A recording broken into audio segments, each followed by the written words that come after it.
Good afternoon, everyone. Happy July 4th. As we are here to celebrate American Independence Day, we're here to raise awareness to the general American public about a nation on the other side of the world that is currently yearning for its independence after being occupied. This nation is called East Turkestan, a nation that has been under the occupation of China since 1949.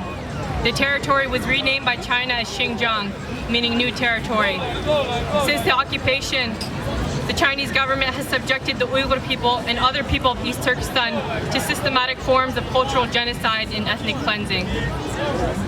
The world has for too long turned a blind eye to the ethnic cleansing in occupied East Turkestan, but we're here to say no longer. It's time to pay attention. Today I will share some facts that demonstrate how millions of Uyghurs and other people of East Turkestan have been and are currently suffering because of China's violent attacks on their lives, their way of life, and their cultural identity. Today we call on the U.S. to pay close attention to this information and understand that the Uyghur people are crying for and depending on the global community and world powers like the U.S. to defend their lives, to stop these crimes against humanity now. Since occupying East Turkestan, China has increased efforts to maintain control of the spacious, mineral-rich land and its natural resources. The region contains the second highest natural gas reserves and highest oil reserves of any province-level jurisdiction. Between 1964 to 1996, nearly 1 million East Turkestanis were killed in their homeland by at least 46 nuclear attacks carried out by China. Today, many continue to suffer from those nuclear tests as a result of the lingering radiation. According to Chinese government documents, over 15 million forced abortions were conducted on Uyghurs. China is shutting down Uyghur schools, demolishing traditional homes and buildings, murdering, imprisoning, and detaining millions of innocent Uyghurs in concentration camps. China's policies attack our very identity. They discriminate and oppress on the basis of religion and culture. For example, Islamic texts in the Uyghur language are banned in educational institutions. Public employees and students are not allowed to observe their religion, including the fast during the holy month of Ramadan. And it's a crime for Uyghur women to cover their heads. Doing so results in detainment and years of imprisonment. I spoke with some Uyghur refugees who suffer under these policies before fleeing. They tell me that even saying the Muslim greeting, Assalamu alaikum, which simply means peace be upon you in the Arabic language, is banned and can get you locked up for 10 years. Saying Inshallah, meaning God willing, is also prohibited. The word God or Allah must be replaced with party, the Chinese Communist Party, or the name of the Chinese President Xi Jinping. China attacks Uyghurs from all fronts, their ethnic, cultural, religious, and linguistic identity, so much so that simply being Uyghur is effectively a crime in their homeland. Those who visited East Turkestan in the past year describe it as a modern-day Orwellian society where the Chinese government is the big brother watching over all of East Turkestan. The Chinese government tracks and monitors almost every movement Uyghurs make, with mandatory GPS on their cars, spyware on their phones, and now hand government cadres that live in their homes to monitor their every action. In other words, their own home has become a prison. There are security checkpoints on nearly every block, and facial scanners and ID checks at entrances to buildings. This past year, Chinese authorities began collecting DNA samples, fingerprints, and iris scans from all residents between the ages of 12 and 65 under the guise of public health programs. Earlier last year, China began arbitrarily detaining Uyghurs to send to political re-education camps, which are essentially Chinese concentration camps.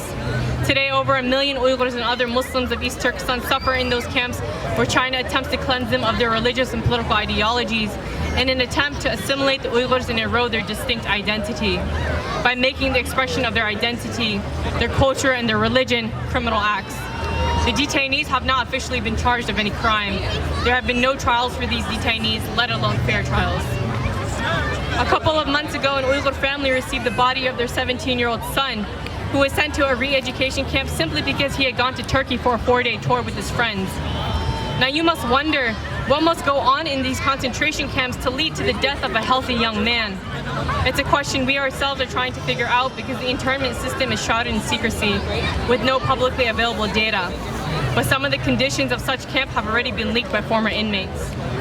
One of these inmates is Umar Bakhali, a Kazakh citizen who spent months in these camps and shared his story with the world. He He said he and his inmates would wake up together before dawn, sing the Chinese national anthem, and raise the Chinese flag at 7:30 a.m.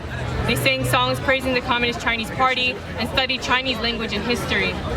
They were told that the indigenous sheep-herding Central Asian people of Xinjiang were backward because they were liberated by the Communist Party in the 1950s. In these concentration camps, they ate meals of vegetables, soups, and buns, and they first had to chant, "Thank the party, thank the motherland, thank President Xi."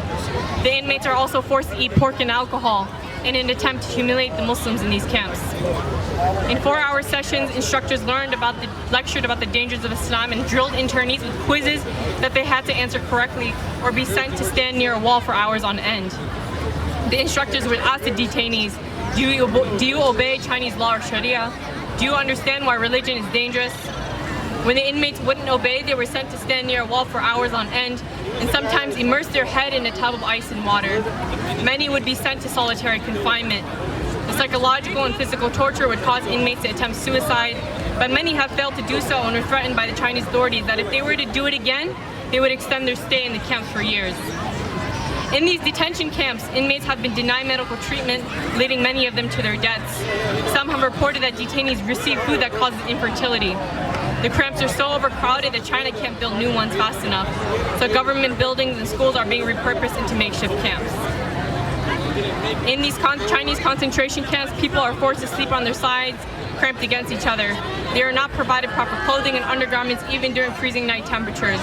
The children of the detainees have been orphaned while their parents still live, sent to overcrowded orphanages in mainland China where they are locked up like farm animals in a shed, and their parents are not notified of where their children are or how they are surviving. If an Uyghur is not in one of these concentration camps, then he or she is in prison facing physical or psychological torture or living every day in terror of being next.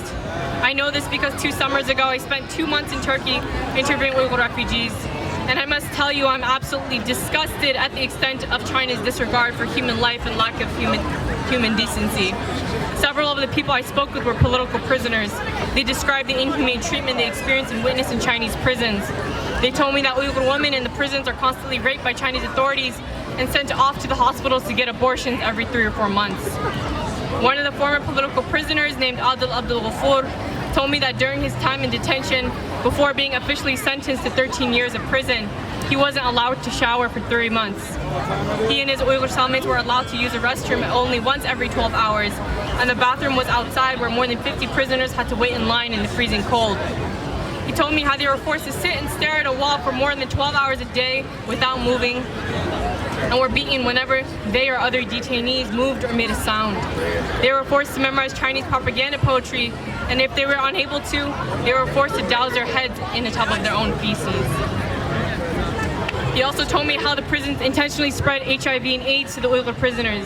He said that during his time in prison, Chinese authorities brought in or Han Chinese suffering from the disease to shave the prisoners' heads, making sure that their scalps bleed and that they contract HIV from the barbers. The family of the infected prisoner, according to him, would then be asked to sign a letter confirming that the child had contracted the disease. This was used to humiliate and ostracize the family. Many healthy Uyghur prisoners in China don't leave prison hospitals alive, and those that actually need medical attention do not receive it. Instead, they receive a slow and painful death. Today, in the small towns and villages of East Turkestan, you will be pressed to find most families with 1 or 2 members missing, mostly young men. They are detained, imprisoned, or disappeared. This is how genocide begins and has already been happening.